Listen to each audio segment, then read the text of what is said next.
नमस्कार दोस्तों, स्वागत है आप सभी का फिर से एक बार मेरे YouTube चैनल कंपटीशन हब पर। मैं हूं राहुल सेन। आपके प्यार और फीडबैक के लिए तहे दिल से बहुत बहुत धन्यवाद।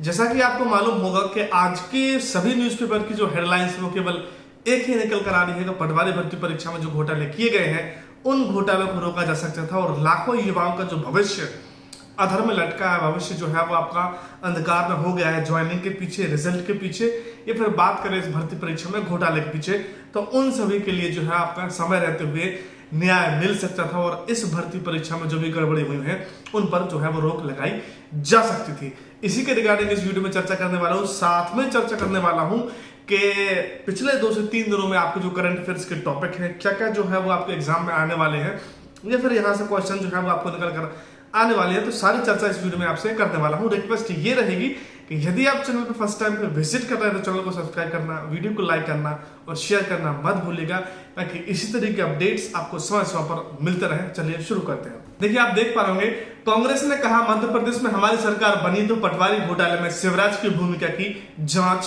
करेंगे। कांग्रेस के मध्य प्रदेश प्रभारी रणदीप सुरजेवाला ने कहा कि कांग्रेस की सरकार आने पर पटवारी घोटाले में मुख्यमंत्री शिवराज सिंह चौहान की भूमिका को लेकर जांच कराएंगे।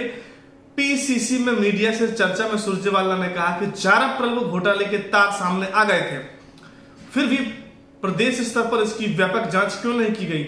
ऐसा लगता है कि बड़े राजनेता और कर्मचारी चयन मंडल के बड़े अधिकारियों को बचाने के लिए धारा 511 को जोड़ा गया, यानी अपराध के प्रयास की धारा जोड़कर चुपचाप चालान भी पेश कर दिया गया।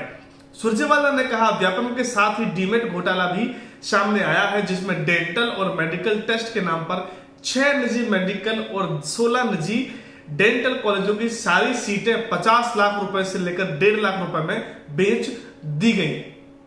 ये देखिए, शिवराज नाथ के खिलाफ वीडियो साइबर सेल को भेजे। चुनाव नजदीक आते ही सोशल मीडिया वार तेज हो गया है। इस सब पर चुनाव आयोग की नजर है। ताजा मामले में जबलपुर के मीडिया मॉनिटरिंग सेल में सीएम शिवराज सिंह चौहान और पूर्व मुख्यमंत्री कमलनाथ के खिलाफ सोशल मीडिया पर प्रसारित 2 रील्स को लेकर बड़ी कार्रवाई की गई है।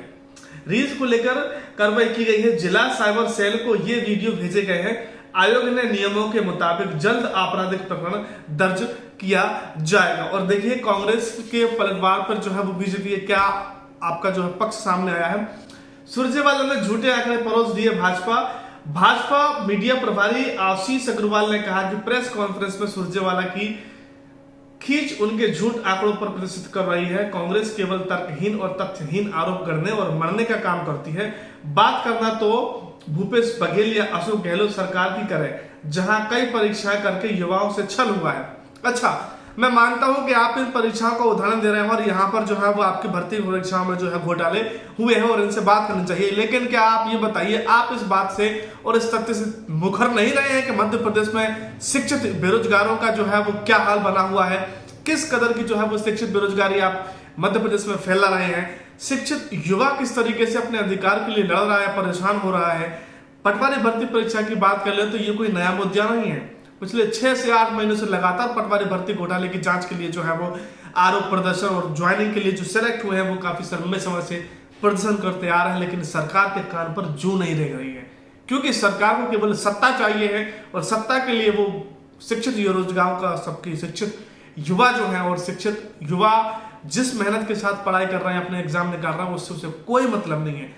उसे केवल सत्ता जो है वो चाहिए है, चाहे बीजेपी की बात कर ले, फिर कांग्रेस की बात कर ले। हालांकि मौजूदा सरकार जो है वो भाजपा की है।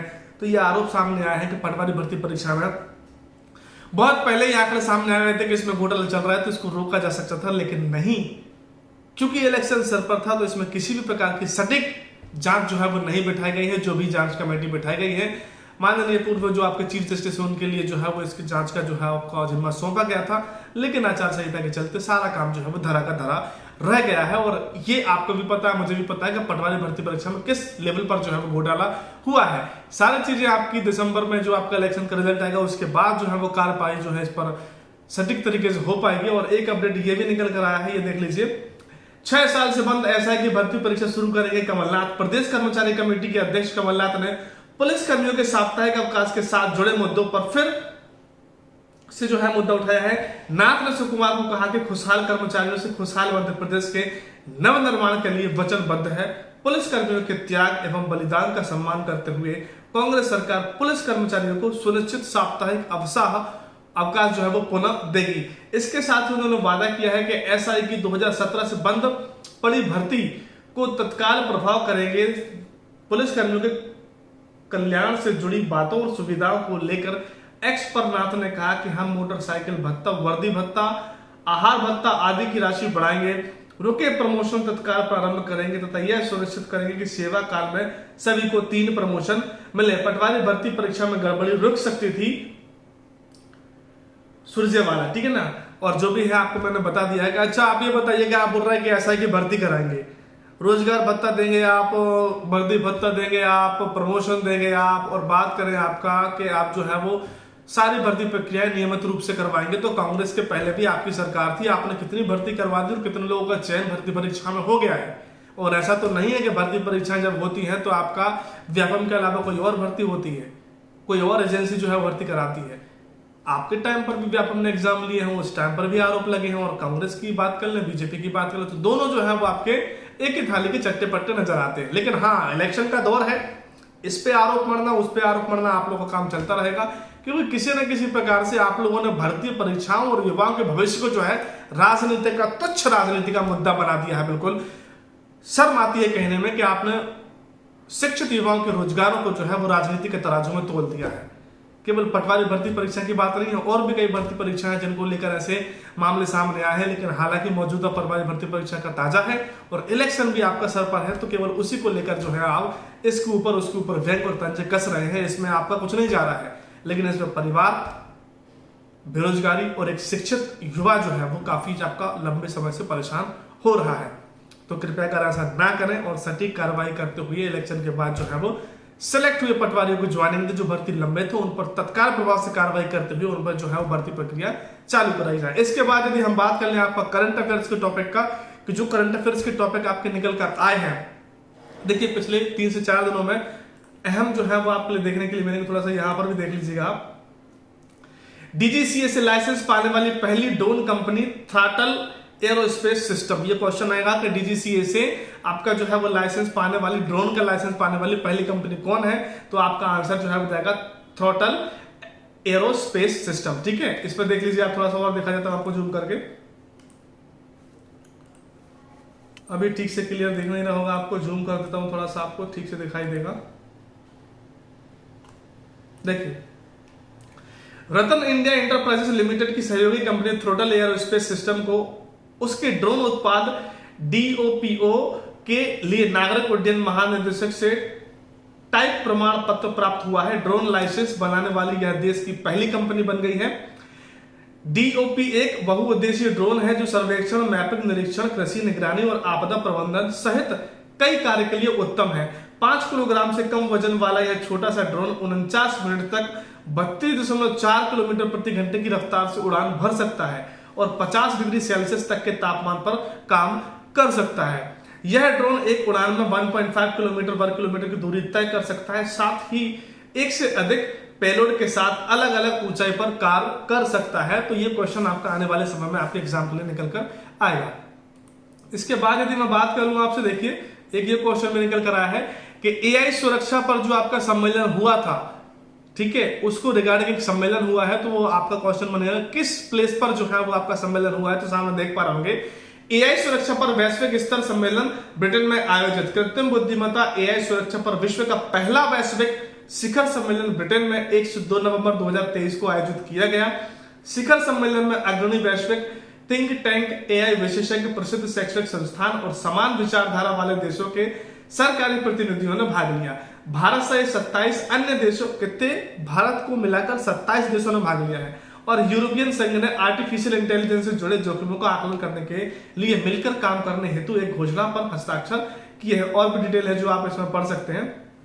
इसके बाद देख लीजिए आपका एक और अपडेट निकल कर आया है, बहुत अच्छा, इसको देख लीजिए कि बांग्लादेश में भारत के सहयोग से निर्मित 3 परियोजनाओं का उद्घाटन हुआ है। तो क्वेश्चन आ सकता है कि बांग्लादेश और भारत के बीच में किन बहुउद्देशीय परियोजना का हाल ही में जो है आपको उद्घाटन हुआ है, तो उसको देख लीजिएगा। भारत के प्रधानमंत्री नरेंद्र मोदी और बांग्लादेश के प्रधानमंत्री शेख हसीना ने 1 नवंबर 2023 को संयुक्त रूप से भारतीय सहायता प्राप्त 3 परियोजनाओं का उद्घाटन जो है वो आपका किया है। ये परियोजनाएं हैं Akhaura Agartala cross border rail link, खुला मोगला पोर्ट रेल लाइन और मैत्री सुपर थर्मल पावर प्लांट की यूनिट सेकेंड। ठीक है, तो ये जो है वो आपकी 3 परियोजनाओं का जो है यहाँ पर आपका उद्घाटन हुआ है। देखिए Akhaura Agartala cross border rail link परियोजना को भारत सरकार द्वारा बांग्लादेश को दी गई है। 392.52 करोड़ राशि पूछी जा सकती है। 392.52 करोड़ रुपए की अनुदान सहायता के तहत क्रियान्वित किया गया है। बांग्लादेश से 6.78 किलोमीटर दोहरे गेज रेल लाइन और त्रिपुरा में 5.46 किलोमीटर के साथ अखौरा अगरतला रेल लिंक की लंबाई 12.24 किलोमीटर है। ठीक है, खुलना मोगला पोर्टल रेल लाइन परियोजना को भारत सरकार की रियायती ऋण सुविधा के तहत 388.92 मिलियन अमेरिकी डॉलर की कुल परियोजना लागत के साथ कार्यान्वित किया गया है। और खुलना मेघला परियोजना में मोगला बंदरगाह और खुलना में मौजूदा रेल नेटवर्क के बीच लगभग 65 किलोमीटर ब्रॉड गेज रेल मार्ग का निर्माण शामिल है। तो ये 3 परियोजनाएं जो है आपकी हो गई थी अभी लॉन्च, तो उसको आप बहुत अच्छे से देख सकते हैं। और एक और क्वेश्चन बन सकता है आपका, गुजरात में आपका जो हेरिटेज ट्रेन है उसका जो है वो किन दोनों स्टेशनों के बीच में जो आपका आवागमन रहेगा या फिर संचालित होगी, तो वो देख लीजिएगा। गुजरात की पहली हेरिटेज ट्रेन, भारत के प्रधानमंत्री नरेंद्र मोदी ने गुजरात की पहली हेरिटेज ट्रेन का उद्घाटन किया है। प्रधानमंत्री नरेंद्र मोदी ने 31 अक्टूबर 2023 को सरदार वल्लभ भाई पटेल की जयंती पर गुजरात में पहली हेरिटेज ट्रेन का जो है वो आपका उद्घाटन किया है।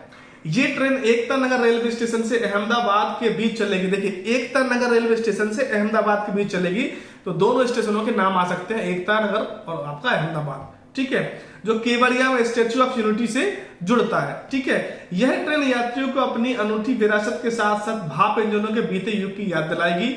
ट्रेन को एक इलेक्ट्रॉनिक इंजन द्वारा चलाया जाएगा जिसे देखने में भाप लोकोमोटिव जैसा डिजाइन किया गया है और इसका आंतरिक भाग लकड़ी का बना हुआ है। रेल मंत्रालय ने 2022 में केवड़िया रेलवे स्टेशन का नाम बदलकर एकता नगर रेलवे स्टेशन कर दिया था। तो देखिए ये भी क्वेश्चन बन सकता है कि केवड़िया रेलवे स्टेशन जो था उसका नाम बदलकर क्या कर दिया गया है, आपका एकता नगर रेलवे स्टेशन कर दिया गया है, जो गुजरात के बड़ोदरा डिवीजन के अंतर्गत आता है। गुजरात के केवड़िया में स्थित विश्व की सबसे ऊंची प्रतिमा स्टैच्यू ऑफ यूनिटी, देखिए स्टैच्यू ऑफ यूनिटी जो है वो विश्व की सबसे बड़ी प्रतिमा, आपको पता होगा। उद्घाटन 31 अक्टूबर 2018 को किया गया था। इसका उद्घाटन जो है वो 31 अक्टूबर 2018 को किया गया था। तो ये पिछले 2 से 3 दिन में आपके बहुत इंपॉर्टेंट करंट अफेयर्स के टॉपिक है। यहां से आपकी आगामी परीक्षाओं में प्रश्न डेफिनेटली पूछे जाएंगे। उम्मीद करता हूं कि दी गई जानकारी आपको पसंद आई होगी। यदि आपको वीडियो पसंद आए तो प्लीज वीडियो को लाइक करना, शेयर करना और चैनल को सब्सक्राइब करना मत भूलिएगा, ताकि इसी तरह के updates, motivational video, study material समय समय पर आपको वैकेंसी एग्जाम्स, कट ऑफ का एनालिसिस मिलता रहे। आपका बहुमूल्य समय देने के लिए आप सभी के लिए तहे दिल से बहुत बहुत धन्यवाद। खुश रहिए, अपने परिवार का और आपका बहुत ख्याल रखिएगा। धन्यवाद। जय हिंद, जय भारत।